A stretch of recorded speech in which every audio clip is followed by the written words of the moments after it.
Yeah, how are you? I'm really good, man. Really good. I'm on Vashon Island. It's sunny. I just had a wonderful lunch and I'm relaxed and looking forward to watching the season finale of The Bachelor tonight. Is it now? The funny thing is, I don't know whether exactly because that's a lot of people's guilty pleasure. So maybe you really are going to be watching that. I really am, All actually. right. Yeah. Well, I can watch it. My wife and I love to watch it together because we laugh at it and everything. But one of the caveats is I have to be also doing something else productive. I can't just sit and stare at The Bachelor. So I have my laptop, I'm booking shows, answering emails, that kind of stuff. So right. yeah, it's never exclusively got my attention, Just but I do. just the Bachelor. Yeah. Right. Yeah. Well, we'll kind of roll right into this. Okay. Let's start out with the presidents because we're first off 10 years of These Are Good Times people. Although I want to say by one day it's also 20 years of Pure Frosting. So interesting. Wow, really? Coincidence there. Yeah. Was Yeah, not it's, aware of that. yeah, So it's like the 10th what? or 11th and the 9th and the 10th, but whatever it is, I was like, oh, cool, look at that. A decade That's apart. crazy. Yeah. That is crazy. I had no idea. Yeah. Wow. Well, let's start out with the with Good Times here because going back and listening to it, it was so much fun, and I thought, in a lot of ways, this album felt like the perfect mash of the debut and the sophomore release. I don't know if you felt that way going into it or what the idea going into that one was, but that's sort of the way it sounds now, which was a nice way to hear it sort of separated from the time. I feel like that record is so separate from the first two because we had a different guitar player on These Are the Good Times People. That's our first record with Andrew on guitar on the entire on the record. He joined in mid 2004, and we released that in 2008. So he'd been with us for a while, and it was for me that record is always about that. Like it's a more kind of 1970s supercharged, sideburns and motorcycles kind of vibe on the guitars, whereas Dave was more, kind of tasteful, picking and super MC5 fuzz. Andrew was kind of this like ball of warm goo, constantly. So so I think of that, but I listened to it after you contacted me about talking about it, and I loved it. I loved it. It's satisfying too because there's a bunch of songs on there that were left over and sitting around gathering dust for many, many years, and songs that maybe I think some of them were songs Dave wasn't super excited to record, and Andrew was, and Jason was. So it was fun for me because I got an opportunity to kind of get a bunch of songs out of the vaults and freshen them up and get them out to people. Yeah, because what Mixed Up Son of a Bitch, I mean, that was Mixed Up SOB. Yeah. I mean, that had been around for a long time that I read, right? Oh, yeah. That I wrote on a ladder painting a house in 1989 or something. Wow. And it was a really laconic, like psychedelic, she's a mixed up son of a bitch. It was kind of like a Tom Petty song. And in fact, I submitted it to Tom Petty as a potential cover or, a song for him at one point in the 90s. Yeah. Did he reply? Yeah, he didn't reply to that. Although we did end up having a really beautiful interaction with him later or around that. I guess it was around that time. It was in the late 90s. We opened up for him at the Fillmore, the last two nights of a 21-night stand he did at the Fillmore. And had really great interaction and hangout time with him, and he was just a sweet guy. And we had a rule in the Presidents: we didn't open up for anybody. That was our kind of baseline rule. So that our idea was, even if we have to play for a lot fewer people, we'll be playing for our people, and that'll be more valuable and important for us, just on a in the moment experience than playing for 5,000 Kiss fans who don't care about us, But when Tom Petty calls. Yeah, when Tom Petty called, because that was the very first video I ever saw, was Refugee, and he's so synonymous with like my early desire to jump into being a songwriter, and so yeah, that was kind of a big deal. Yeah. So, and it was it was special, like the last two nights of this big run of shows. And so yeah, we did it. It was great. So anyway, that song was just really, in the deep, dark basement for a long time. And it was really refreshing to bring it out and turn up the volume. And then we had Weird Al make the video for us, right. Which was very ambitious. We did one day of shooting, and then he turned that day of shooting into flip books. And then we had to flip the flip books in the video. It was actually kind of maybe too much science. It was a music video at the time, and it's sort of swung back around again in a different way. But at that moment in time, it was like the music video is dead. No one's playing them, no one's doing them, and you guys do this ultra creative thing. Yeah, I know. I don't know what we were thinking. I mean, again, it was an opportunity to work with, somebody like we admired, like Weird Al. So that was cool. And Weird Al and I had stayed friends ever since he covered Gump back in the 90s, or turned Lump into Gump. So it was kind of an excuse to hang out with Al, basically. Yeah. I was looking at sort of the socio-political aspect of this. I don't know how much I should, but, These Are Good Times People being the title, having the song Bad Times. And I thought, this was coming out of the Bush administration going into the Obama era.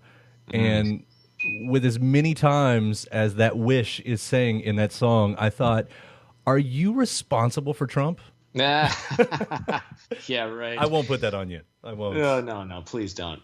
Please don't. I do have a theory about Trump, though, that might lighten people's loads.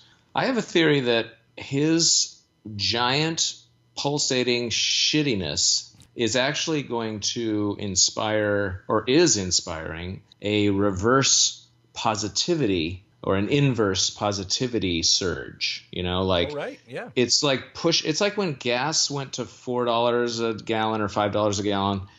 I was kind of secretly cheering for it to go to 10 or 15 so that it would just break the system and we'd have to change. So I feel like there might be something there. There might be something there where he's like this big negative, pile of poo, and it's sort of inciting everyone to choose to be positive. I mean, that's people, how I'm doing it. More people being active right now, it feels like, than ever before.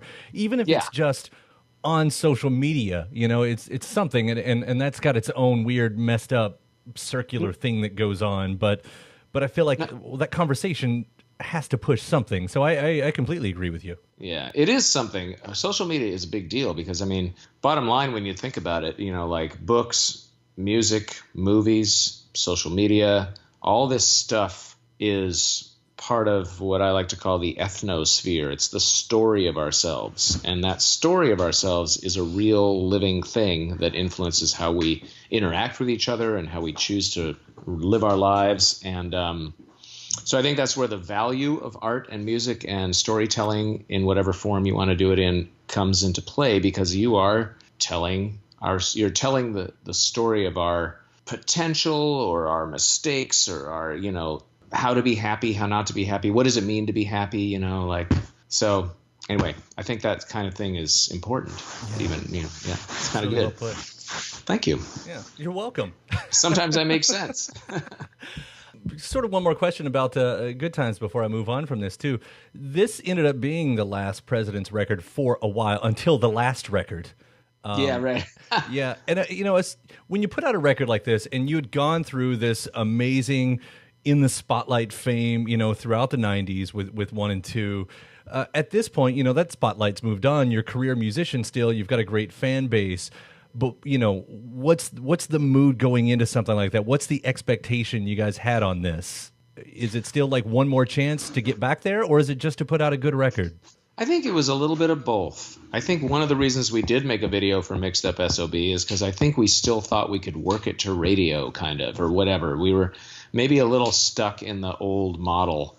And so I think we had one foot in, let's swing for the fences and let's see if we can get this on the radio in like Australia and have another surge there and, tour and in Europe, and then the other foot was in sort of this freedom to do whatever we wanted, because it really only mattered to our core fans. And we were reminded of that relationship every time we played a show. And that kind of, we were tipping over into the realization, like, we really just have to take care of our people. Mm-hmm. We don't really have to try to win the world anymore, And not that we ever set out to do that, but once we tasted success, I think that idea crept into our image of ourselves. Like, oh, now we've mastered the craft of grabbing a nation's attention with song, and now we have to do it again and prove that it wasn't an accident. And we couldn't do it, really, So, but that idea of trying to be these, like, this force that could kind of command everybody's attention was not our original. That's not how we saw ourselves originally at all. That was part of the success thing that kind of crept in. Yeah, I mean, I know it has a lot to do with just the timing and how eras kind of shift and people grow and move on, as we've always seen. But I'll say it again. It's unfortunate that a lot of people slept on that record because it's such a strong piece. I mean, as strong as anything you all ever did. Well, thank you. I mean, again, we were really just that's the part where we're like, let's take care of our people. That's the part where we have fun just for them and try to, just tend to the ones that love us. I do like that album cover, though, with the balloon on it, and I thought, and then the balloon popped not long after that. Well, do you know where the title, These Are the Good Times People, came from?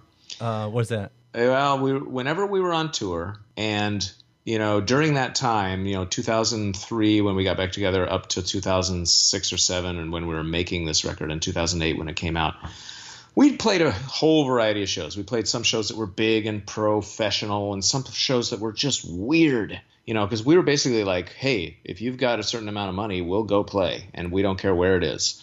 And so we played some very weird shows. And so sometimes at these weird shows, we'd be backstage, and the food they were offering us was so bizarre and sketchy, or the situation was so bizarre. And whenever there was like a quiet lull where we're all just sort of sitting in this moment where things are kind of not really working, I would say, these are the good times, people. Like, this is what you all signed up for. Here we are. Part of it was that I really didn't want to be on tour that much. So that was my way of saying, like, hey, see you guys? Isn't this great? Isn't this great? We're eating warm, pork meat product in Czechoslovakia on a Thursday afternoon in the sun. Yeah. Oh. So anyway, that became the mantra, these are the good times, people. And so that became the album title. So great. The song Ladybug on there, when I hear that now, I thought, you know what, that feels like what was to come from Casper Baby Pants, like of any song on there. And I don't assume that you did that on purpose, but when I hear that song, I went, that's a nice bridge. That's a nice bridge from what took over from that. Yeah. Oh, it is. Oh, no. I mean, there's tons of breadcrumbs in the President's, discography that are proto-Casper moments. Oh, absolutely. I mean, bottom line is, I've been on my way to being Casper Baby Pants my entire life. Mm-hmm. And this is, I've landed where I really was supposed to be. The entire time the Presidents was happening, I had this voice in the back of my head that said, this is not it. You have to keep digging, keep going, because congratulations on all the success, but you're not done. And so I now know, in retrospect, that, yeah, songs like Dune Buggy and Ladybug and Boll Weevil, and except for a couple of drug references in Boll Weevil, basically the Presidents were Casper Baby Pants, but with an extra layer of innuendo and sexuality layered on top, right. And loud drums and loud guitars. I'm going to bookend it really quickly by mentioning Pure Frosting. Also, it's 20th. I'm not going to really get into it because it's a bit more of the mashup album, the compilation. But any thoughts on that one? Yeah, that's a total compilation. But I love that record.